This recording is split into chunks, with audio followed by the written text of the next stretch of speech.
everyone. This is John Daly. I'm here with another episode of the Daily Express. My guest today is a legal scholar, an author, and a senior fellow at the Cato Institute. That's a libertarian think tank for those of you who aren't familiar with it. He writes a lot about law, public policy, and regulation. I'm talking about Walter Olson. How's it going today, Walter? Very well. Thanks for having me on. Absolutely. Thanks for coming on. I've been reading your work for a while now, and I've found it very informative and thoughtful. I wanted to talk to you today about a few different topics. The first one being the some of the staffing choices of President-elect Donald Trump for his forthcoming administration.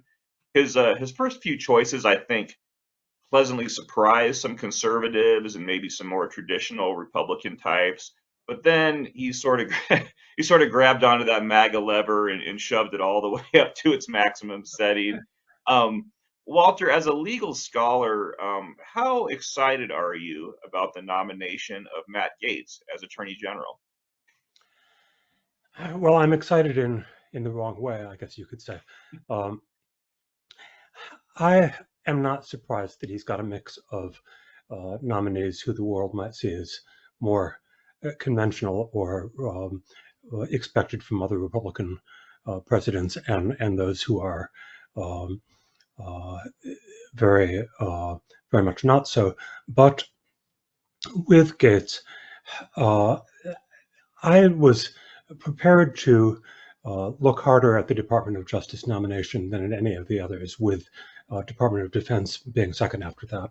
And just to set it up a little bit, the question of whether Trump will decide to govern in term two, um, the way many people hoped he would govern the first time around, which is most of the stated policies and promises, but not challenging the constitutional order, not trying to really, to take widespread revenge on everyone who had opposed him and so forth. Um, that gets down not so much to the Commerce Department or the Education Department. He may or may not have fine people running those, but it gets down really to three departments.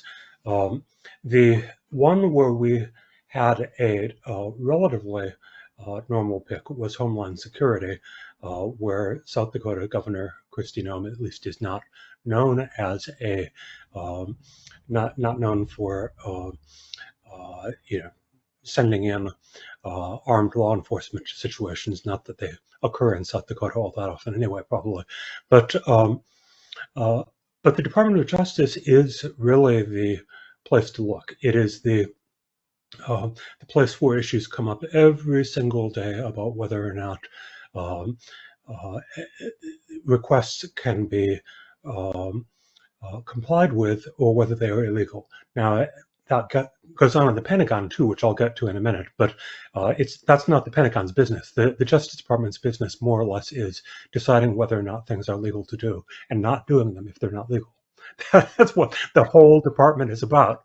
And so so that's why I was prepared to look above all at whether or not he was going to pick someone who would, um, you know, have independent judgment about whether something was illegal, and if he or she saw it as illegal, push back and say, "Sorry, Mr. President, I see why you would want to do this, but the law doesn't let us, or the Constitution doesn't let us." Now, if I were going down a list of people who would have that admirable independence and that strong attachment to generations of constitutional principle and the like, I wouldn't get to Matt Gaetz anytime soon. He might be one of the very last people on the list. I might, find random people at a Waffle House to be more reliable on each of those fronts than Matt Gaetz, who is known. Obviously, a lot of the ink spilled about Gates and a lot of the pixels and a lot of the um, verbal commentary has been about the sex scandals. And I don't deny that they're pretty lurid sex scandals, but we have had sex scandals, even lurid ones, in the past that the public generally could ignore because they did not have anything to do with the cabinet secretary's performance. On the other hand, the if the Department of Justice begins prosecuting people who some combination of the career staff and their own conscience or knowledge of the law tells them, wait a minute, you actually probably should not be filing these charges. If the Justice Department drops charges in cases where the same constellation points toward anyone would prosecute because the person might be an ally or friend of the president, then you got problems. You got big, big problems for all sorts of different things that people need to rely on from the federal government. Yeah, it's interesting. I thought, we heard a lot of talk from Donald Trump throughout the campaign, where he used the word retribution, and I think even Matt Gaetz would seem to be that sort of pick. Even with Trump saying that, I think I was even surprised by how bad of a pick Gaetz was. He apparently managed to win over Trump on a plane ride somewhere. I think they were looking at other people initially, but Well, you know, I have tried to read the coverage about why Trump made up his mind this way, and made it up pretty rapidly. And although it does seem to have helped Gates that he has come up over the long period he's been advising Trump, come up with more creative ideas. He has been less, he hasn't been plotting. He has thought of off the wall things, some of which actually, they found worth checking out. So that was one positive. But the more plausible and I think more central thing is Trump grew up as a protege of Roy Cohn, the most outstandingly unethical lawyer of his generation. I wrote about him back when I was writing my books about misbehaving lawyers, because if you're writing about misbehaving lawyers, Roy Cohn is up there in the anti-sainthood. He is up there in the opposite of role model, Hall of Fame. And so Trump, according to his biographers and many others, was deeply influenced by Cohn. Cohn was someone who absolutely took the fight to his opponents, and there was nothing he wouldn't do except for prudent considerations of being prosecuted or whatever. But if he could get away with it, there was nothing he wouldn't do. And he always saw it as a matter of sheer use of the law as a weapon, power play against the entity he wanted to target, with no moralizing or fretting about norms or any of that sort of thing. It was just, the law is my weapon and I'm better at this than other people, and that's why I win. And so Trump has tended to live by that particular code in his later legal entanglements, whether it consists of trying to beat charges filed against him, or, and this is how I got interested in Trump long before he became president, in his position as a civil litigant in the many instances in which he either sued people, like sued an architecture critic for giving a bad review to the design of one of his skyscrapers, or as a defendant, where he would routinely stiff the little contractors, the people who were putting in counters and floors and things in his buildings, and then he would stiff them and say, you better take so many cents on the dollar, because I have hot and cold running lawyers, and we enjoy nothing better than to grind people like you into the ground with legal expenses. And so that's been a consistent theme throughout his career. And yet, in the first term, the Attorney General that he picked in the form of Senator Sessions and Bill Barr, though they were very conservative, and though they were very eager to help him out on a lot of his agenda, they nonetheless came out of traditional legal culture. Sessions insisted on recusing himself, and Trump never forgave him for that. Barr went along with all sorts of things and has continued to go along with all sorts of things. But when push came to shove on a number of the most important things, he would not go along. He said, no, this will not do. You cannot expect an attorney general to go along with this. So you have to ask, is Matt Gaetz more like Jeff Sessions and Bill Barr, or is he more like some other category that I'm not even sure we have a name for? And unfortunately, the pretty universal testimony of people who have seen him in operation is that he doesn't have the sorts of inhibitions that most of us learned. Some of us learned in class, some of us learned it in the Sunday school, some of us learned it from our parents. Wherever it is, there's that inhibition of, oh, I probably shouldn't do that, even if I could win by doing that. I just shouldn't. And it's some combination of it would be wrong, or my reputation would be ruined, or someone might see and never forgive me, and I might need that person.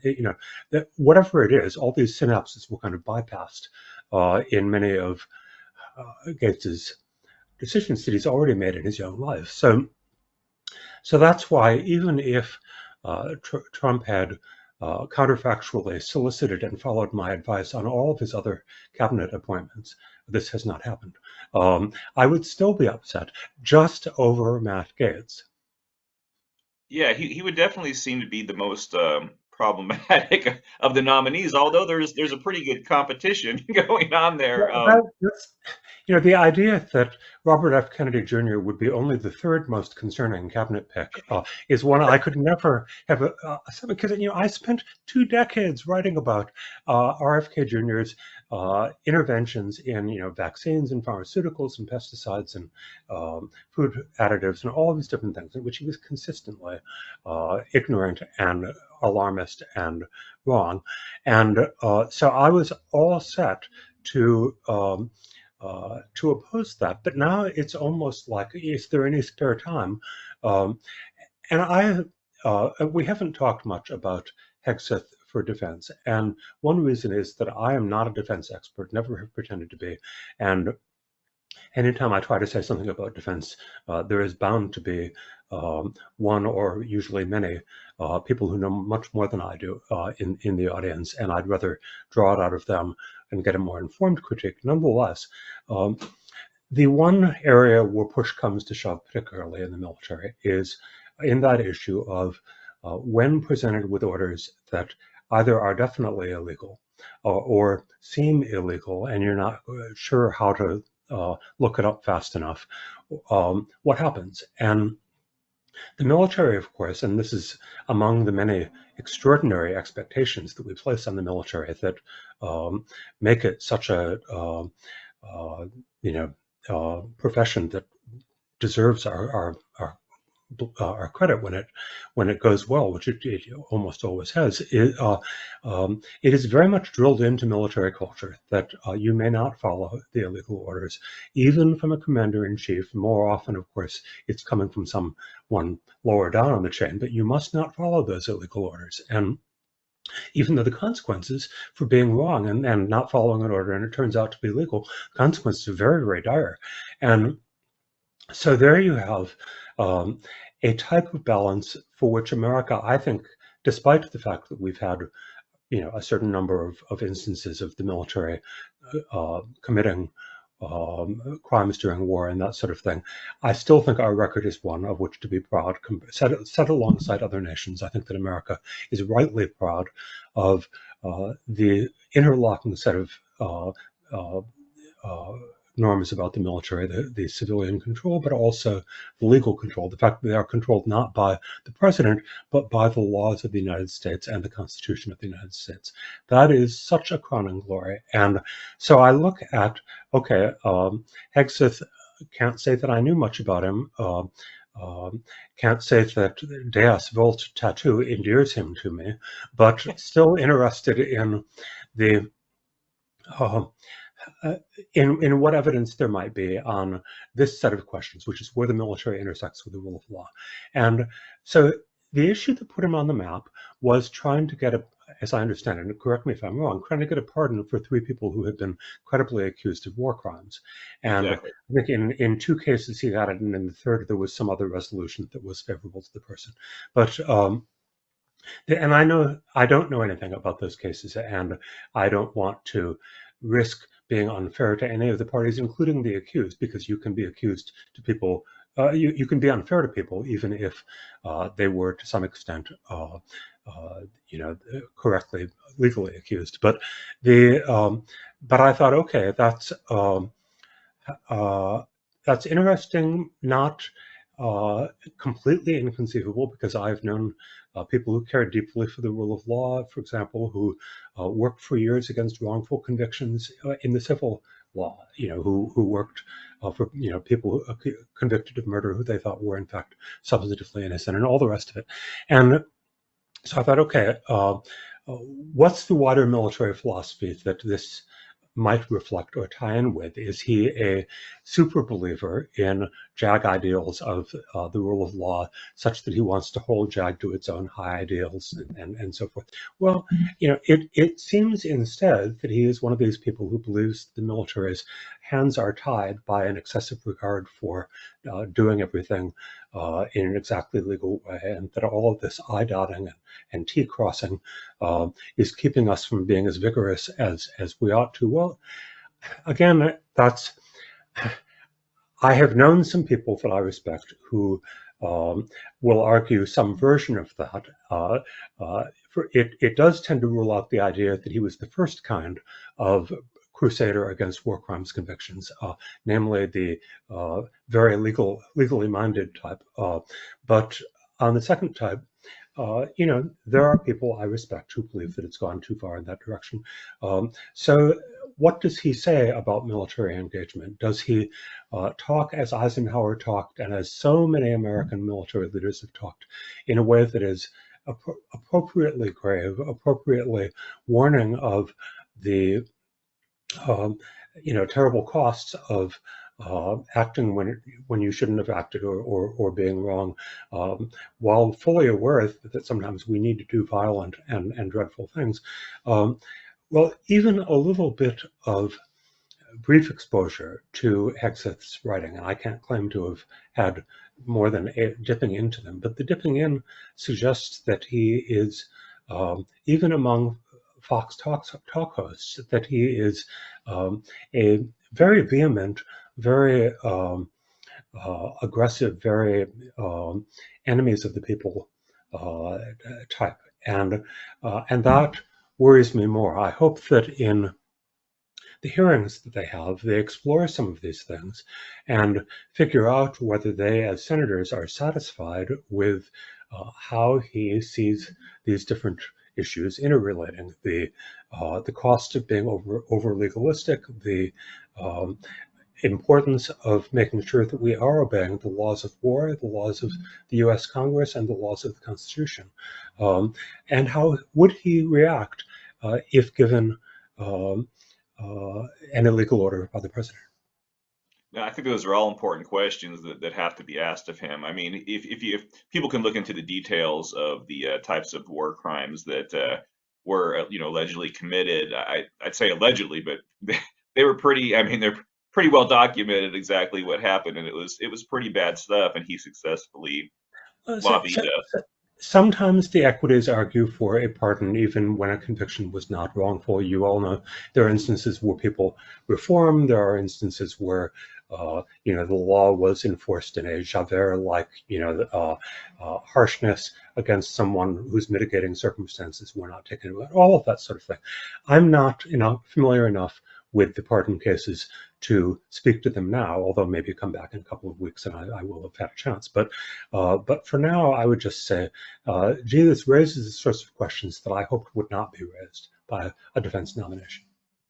Yeah, another one, and I don't think everybody's been named yet as of the time of recording this, but Tulsi Gabbard, another one for a nominee for Director of National Intelligence.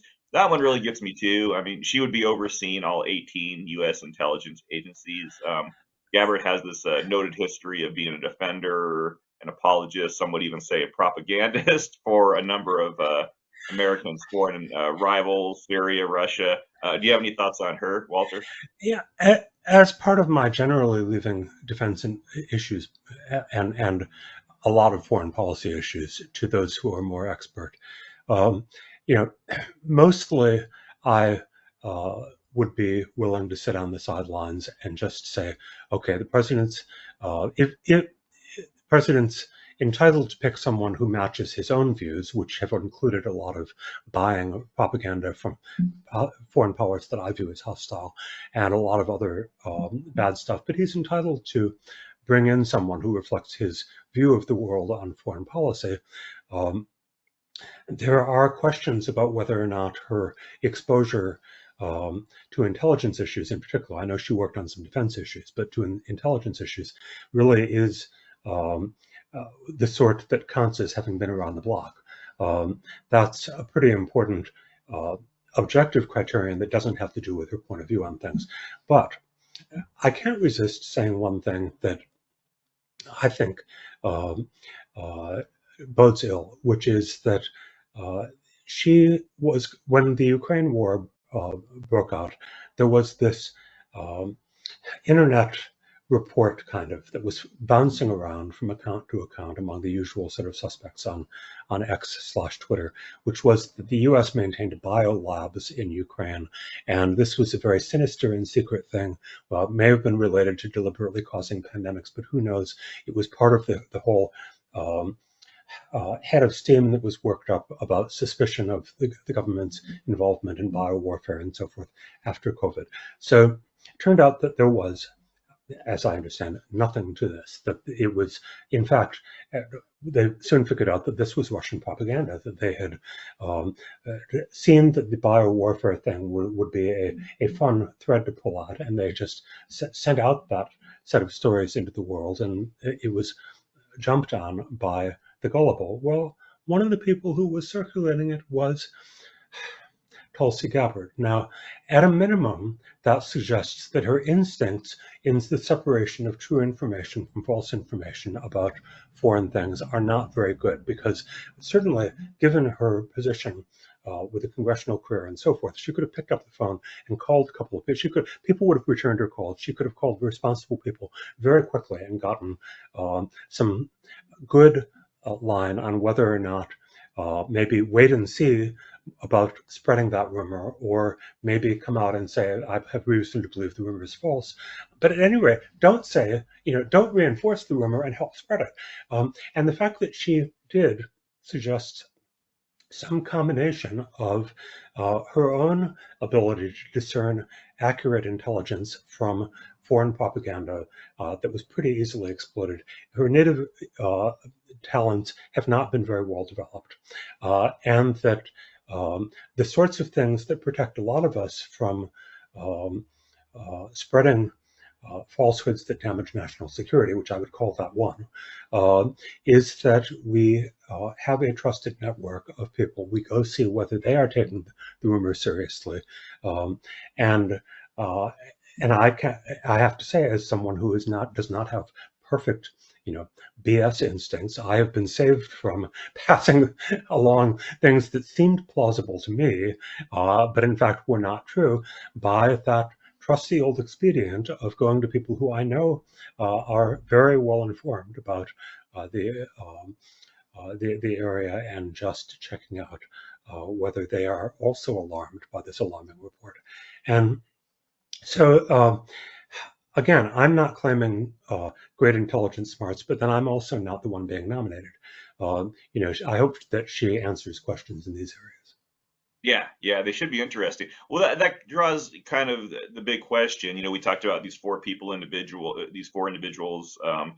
Do you think they can be confirmed by the Senate? I think it's certainly something that Trump is concerned about, which is why even with a Senate majority, which he's soon to have, he's pushing this idea of recess appointments. And what do you think they can get through? And do you think there's anything to these recess appointments? Is that even legal? The way that Trump's talking about it?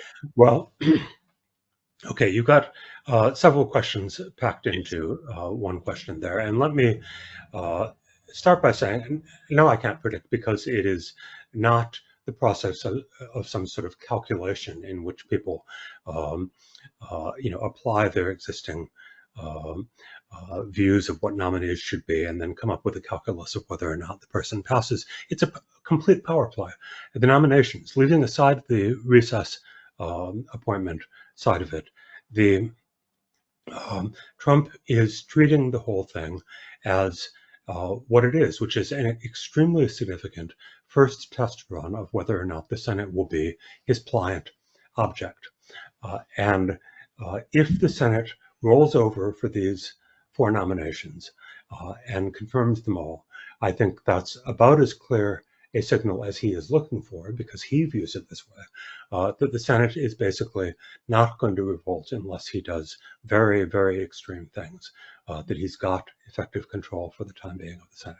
And if, on the other hand, there is some intermediate, I mean, you could consider what happened if all four of them were rejected, in which case the opposite premise would be there, which is the Senate would have pretty well confirmed its independent credentials, and then if they did vote on his side and other things, it would be because they presumably brought some independent judgment to the issue. But in between, there are the possibilities that there will be one of them who, for whatever reason of individual scandal or whatever, gets knocked off and they confirm the other three, or two get knocked off and they confirm the other two. I don't have any special insight into the workings of the senators' minds, but I do know that a lot of people were looking as a star in the wind for how the leadership contest came out, and Senator Scott from Florida did not do very well. He did not pick up that many, and the vote for Thune was widely considered to be a vote for a more McConnell-like path of being independent, at least some of the time, from Trump.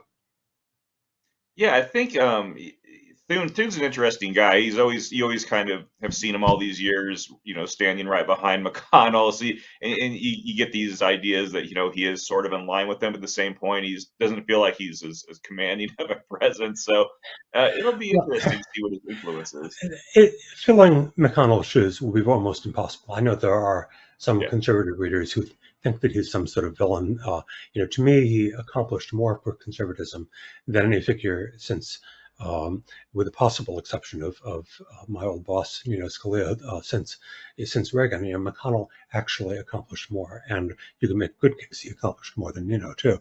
And so no, I mean, Thune will be doing well just to not be let down, or to have that act to follow and not be completely overshadowed by it. But you asked, and I owe an answer about recess appointments, and this can quickly become a maze of legalities.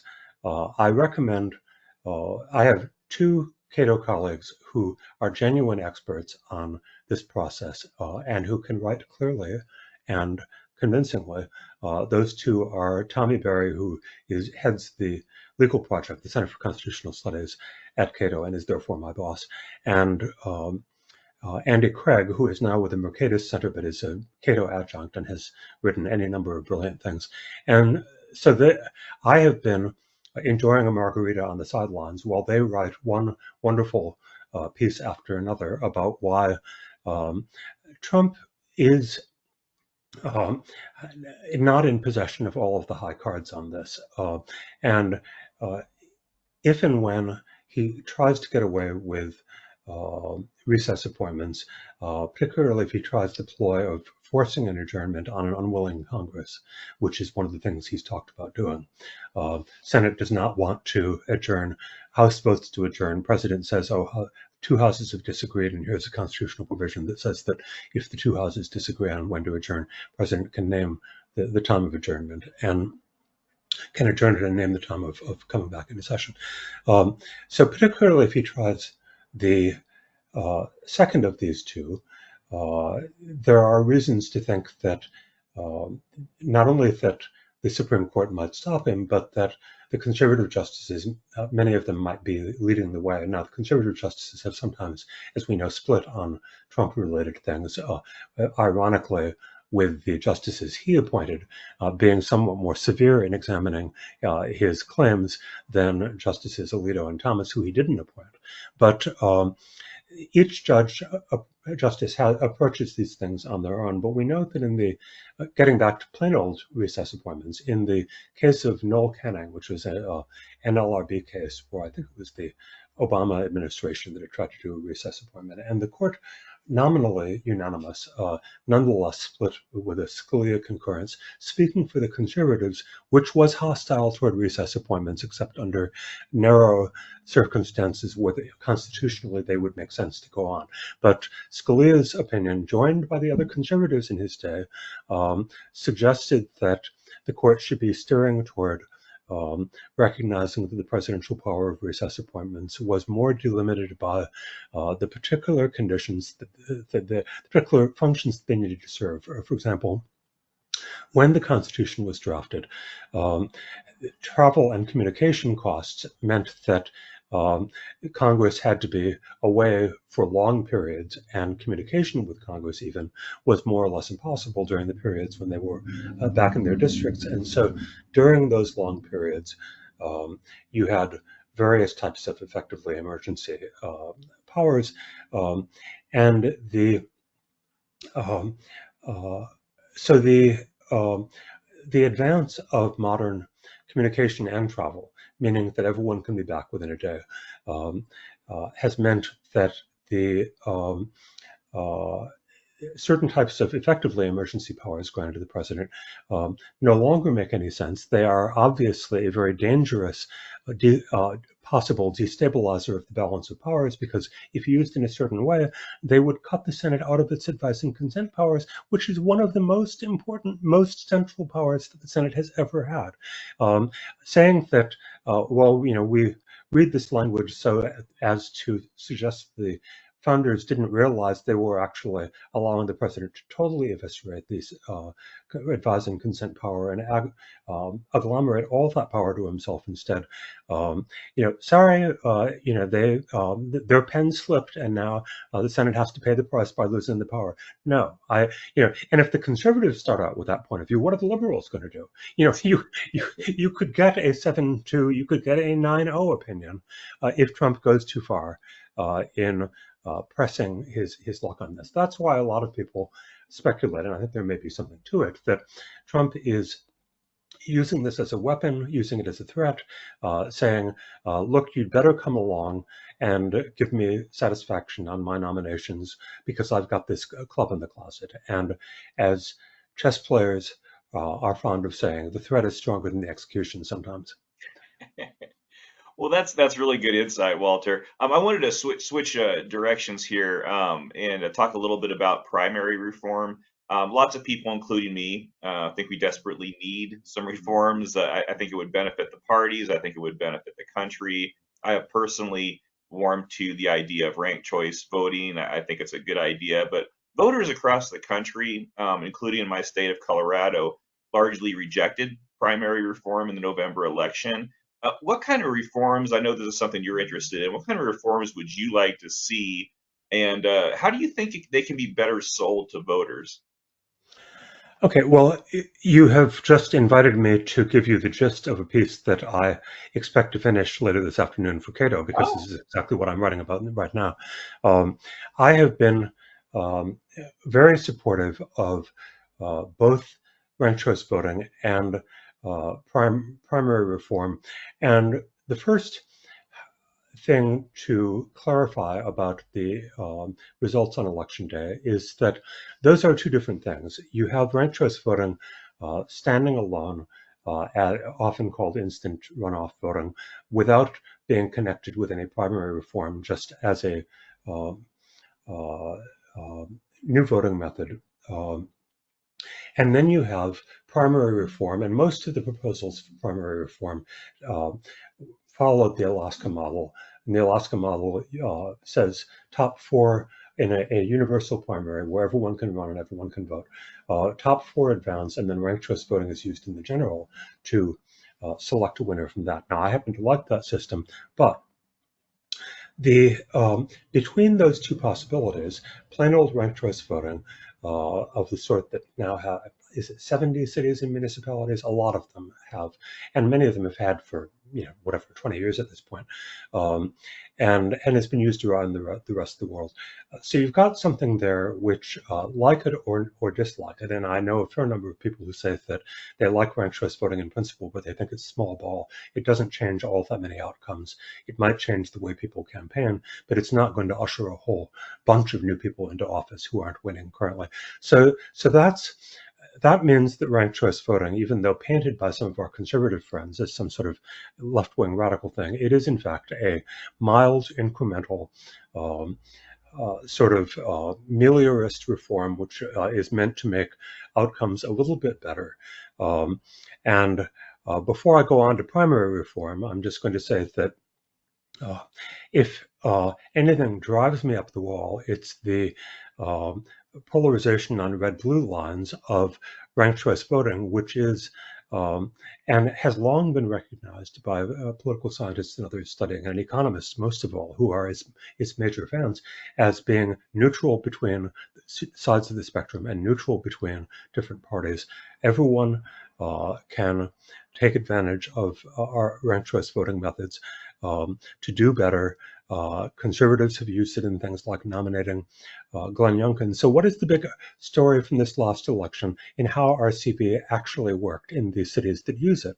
Well, the big story was that San Francisco, which has been groaning under the governance of ridiculously left-wing, London Breed was the mayor, and she was practically moderate compared with the people on the city council like Dean Preston, who were, Mr. Rent Control and Mr. Drive Business Out, by being so anti-business and all the rest of it. Well, guess who lost this time? And guess where ranked choice voting came through as the hero of the day? Dean Preston, because the far left is typically quite good at mustering behind one candidate, and then they are ride and die. They will all turn out. They will work and work and work. So Preston had his people, and he came in first in the first round. The moderates were trailing him. And then ranked choice voting did its magical little thing, and the moderates voters had voted their second and third choices for other moderates. So the moderate came from behind and beat Preston, the most left-wing figure in San Francisco politics, exactly as the darn thing is supposed to work. Now, I can talk myself blue in the face to conservatives and never seem to get through with them that, for every instance of a Sarah Palin who loses because she has made herself unpopular and someone perceived as being more moderate gets in, there are going to be numerous instances of left-wingers, the same kind of left-wingers you want to be defeated, being picked off in favor of normie Democrats.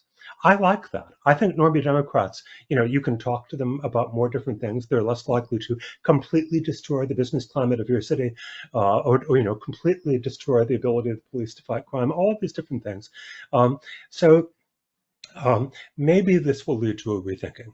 I'm not holding my breath. Anyway, I didn't talk yet about primary reform. And primary reform, the fact is that primary reform is and is correctly seen as being a much more radical challenge to the way we do things in American politics.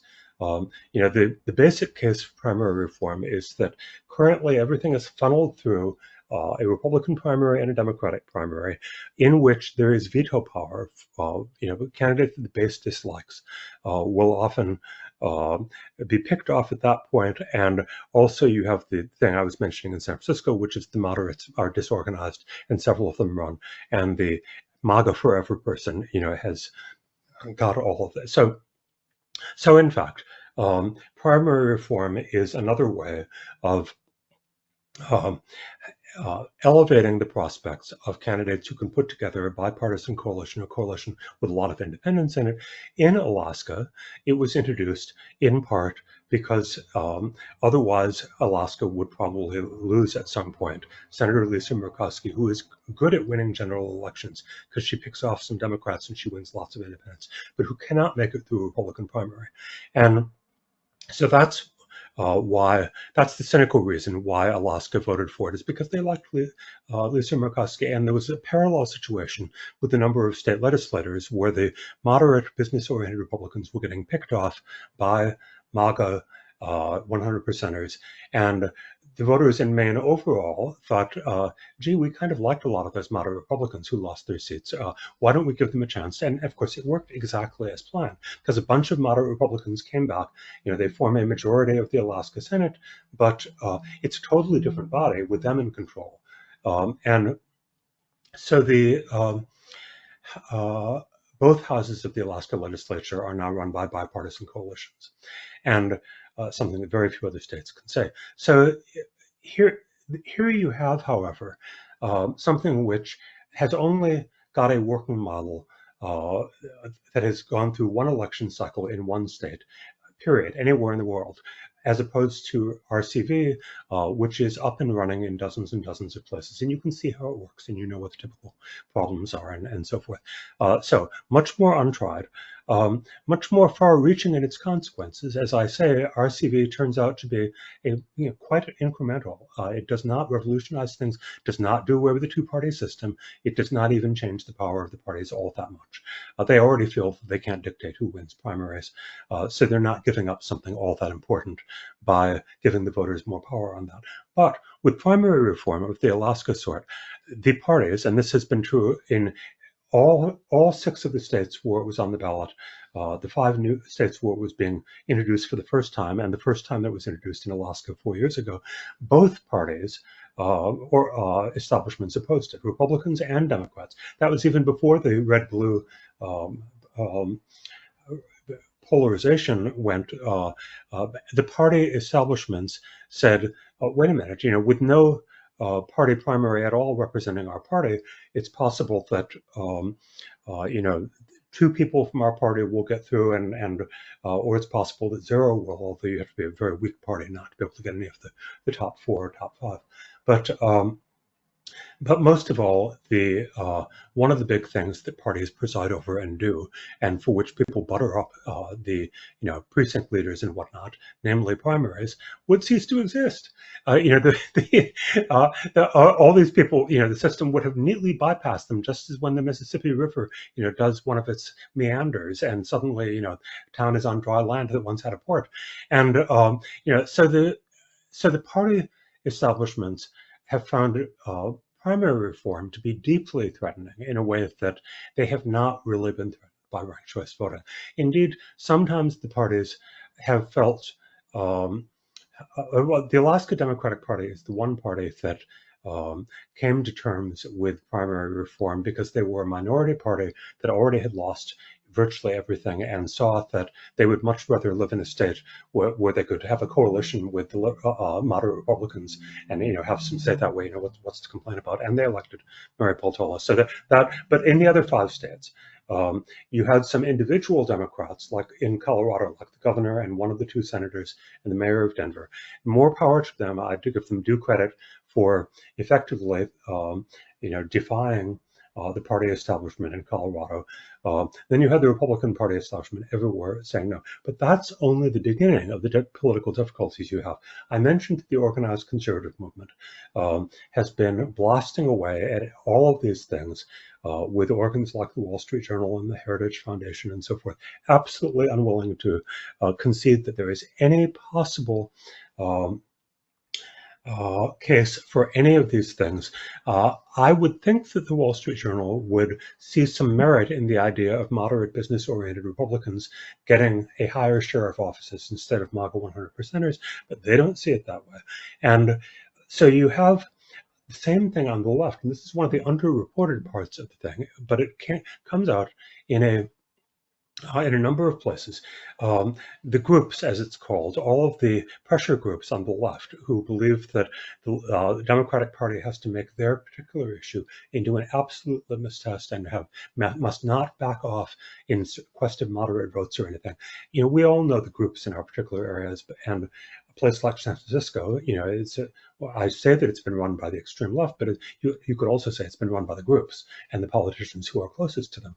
Well, the groups saw exactly what was going on, and the Democratic left-wing and interest groups, whether it be unions, whether it be identity groups, whether it be groups organized around things like trying to fight the police as much as possible or whatever, these groups to the extent that they took any sides, tended to take sides against ranked choice voting and primary reform because they accurately, if I may say so, they accurately saw that they were going to lose power over Democrats. Those same Democrats who currently have to absolutely kowtow to them and claim to be on their side and everything could say, well, that's interesting, I'll think about it, and go to the voters, run as a moderate Democrat, and, perfect for winning a Final Four or Final Five election. You're running as a moderate Democrat.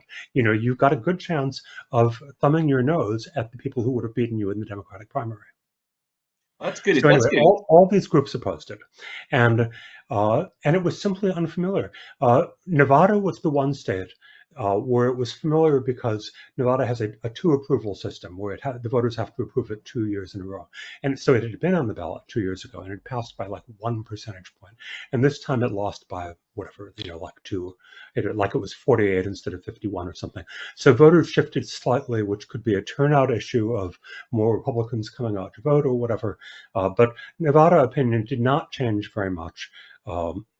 And it came close to passing. It also came close to passing in Montana, which was kind of out of the blue to me. But Montana had had an extensive campaign with a lot of petitioning, and where apparently primary reform had been, there had been a chance to talk about it a lot. It's not as if the state was in play the way Nevada or Arizona was for possible presidential stuff. So for some people, the interesting, there was the Senate race, and that was obviously interesting. But in fact, this was the closest race on the ballot, and a lot of people had informed themselves, and it was very, very close in Nevada. And then you get to the other states. Arizona. I have talked with a bunch of people from Arizona. It's a state I have a lot of both work and family contacts with. But the people typically said. It was totally confusing. By the time I cast a mail vote, I had no idea what this initiative would do. And so, of course, I voted no, they said. And I said, well, I know I'm convincing you too late, but please let me tell you why it would have been good. But they all had versions of didn't get on the ballot until quite late, at which point everyone was so swept up in the presidential and all the other stuff and the Senate race that, the advertising tried to break through, but the advertising did not explain a complicated issue well enough for me to feel I should vote for it. So Arizona failed by more like 10 points or something. And Colorado was heartbreaking because it had some support from people like the governor. But again, that unfamiliarity, the bright side, if you like these ideas, is that most significant political reforms take and should take a while to be accepted by the public. You don't want, at least not if you're of my temperament, you don't want the public getting infatuated with something and then introducing, a dramatically different system without time to think through, okay, how is this going to change the way other parts of the system work? Am I okay with the possibility that the parties will be less powerful? Not clear to me if that actually happens once all is said and done. But, if this is a danger, what do I think of that danger, and so forth? You want the process to be deliberative. This is always a problem with state ballot initiative process in general, is that even if you get a somewhat deliberative process in adopting the thing, it's hard to change afterward. Many of these states make it very, very difficult to tinker with the details if they weren't well thought out. One of the areas that I write about and that I'm pretty familiar with is citizen redistricting commissions. I did one appointed by Governor Hogan in Maryland, and that took 20 years before it became a very big thing. Arizona had a ballot initiative, and then another 8 or 10 years went along before Arnold Schwarzenegger in California next door said, hey, it's a good idea, let's make California the second state, and did a big ballot initiative. California adopted, and then it was another 10 years or so before it began seriously spreading to the Colorados and Michigans. Now, just a point of caution for those who recognize that legislation, even by people that we generally agree with, legislation is a very imperfect art. Each of the schemes, the Arizona one, for example, in part because they had a 5-member commission with just one swing person in the center, the governor began suing to try to remove that person. There's lots of litigation, lots of bad feeling. so that caused Arizona to go through a lot of grief as well as get some good results. California, they recognized and they did a different commission so that there wouldn't be one lonely person waiting to be sued or have people trying to destroy their career for over 10 years or 4 years or however long. So California designed a different kind of thing. Well, it had different weaknesses because the dry runs and they're not dry runs. They are in fact runs that are going to actually be operative in governing. But the trial runs, the first pancakes on the griddle, so to speak.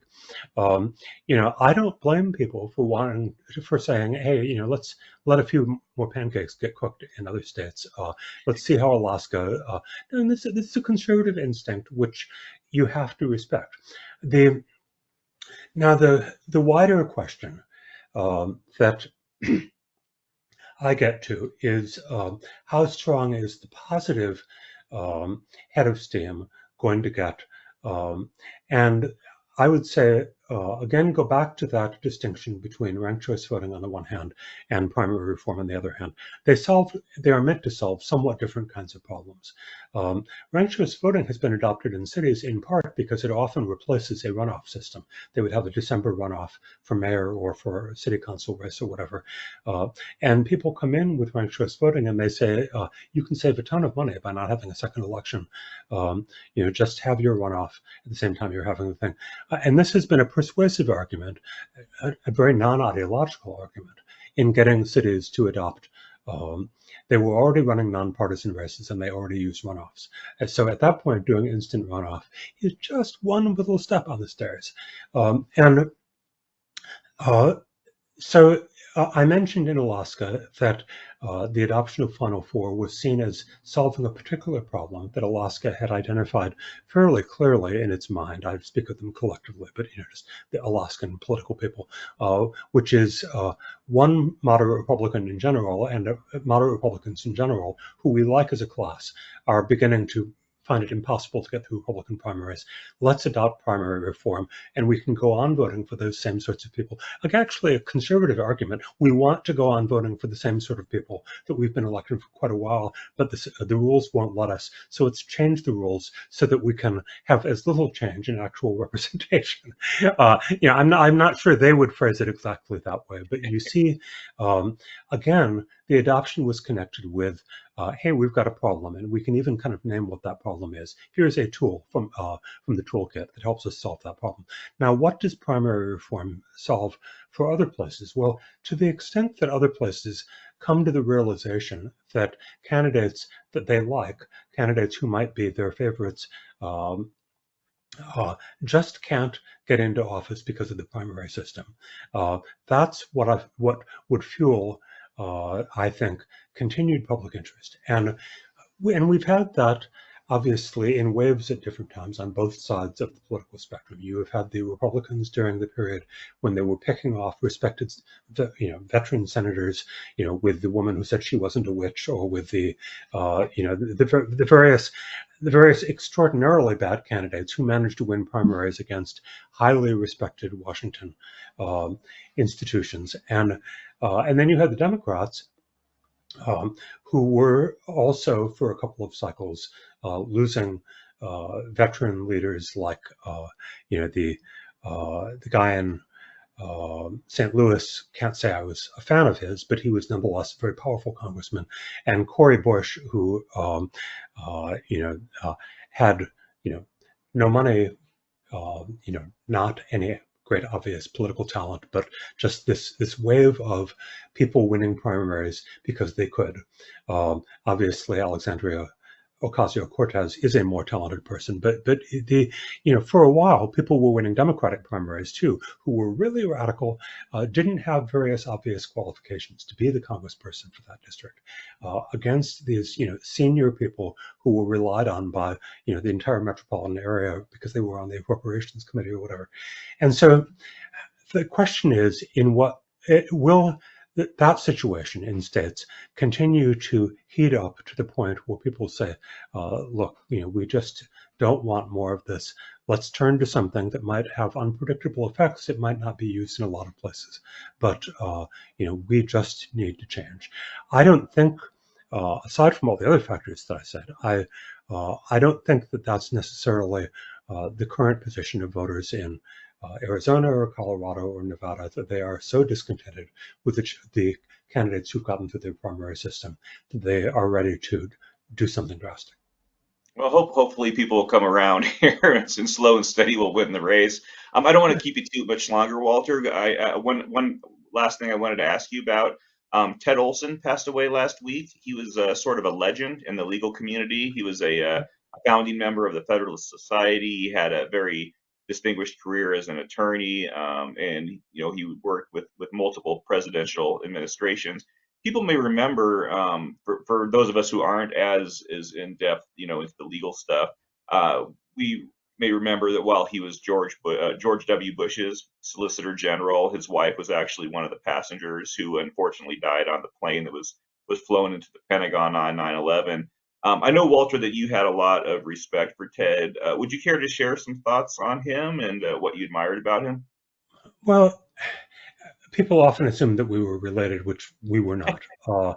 I was always a little flattered by that they thought I had any connection at all to him, but I was an admirer, and in particular, not only of how very successful he was at winning in the Supreme Court, which he went there both as Solicitor General and for private clients, with a tremendous record of being hired and winning, because he understood how the Supreme Court justices thought, which is often, it seems like a simple skill, but people who go into Supreme Court litigation wanting to impress their friends, as opposed to wanting to convince the justices, may not accumulate such a good rate. You need to meet the justices where they are, and Ted Olson was very good at that. And then again and again on a number of different issues, he set an example of being principled. And back early in his career, that would not have been such a remarkable thing to say about a leading Washington lawyer, that they were very principled. As he got older, it became something that more singled him out. One of the well-known cases was that he was just on the grounds that he thought it was the right thing to do. He supported gay marriage, and people assumed, and I believe it was incorrect, that he had some family member that he must be doing it for, but he was just doing it for the principle of the thing. And likewise, increasingly, you would see him on a number of other issues, and I didn't invariably agree with him, but it was because he was actuated by principle. You always have a lot to lose when you are a lawyer who is seen as representing one side, and you take any position that is unpopular with that side. Clients can go away, all of a sudden, the places that had bolstered your reputation can be no longer there for you. But Ted Olson was absolutely fearless. In the first place, his career was so eminent that they couldn't really take much of anything away from him. But he just was going to go ahead and declare himself, whether it was underlining a traditional Republican position that had become unpopular, or arguing some area where he thought, at some point where he thought the Republicans were often in the wrong direction. He just said what he believed. I can't think of any counter examples of that. And again, used to be a much more common thing to praise people for. Now singles them out, and I appreciate it. A remarkable individual indeed. Well, thank you, Walter, for sharing those thoughts. I want to also thank you for coming on the Daily Express today. I'll be sure to link to your columns on the Cato Institute's website and the show notes for this episode. Anything else you're working on that you want to tell people about besides your column? I'm still cleaning up from the different election issues, but pretty soon I'll have something new. Excellent. Well, thank you very much. I appreciate you coming on, Walter, and you have a great day. Thank you.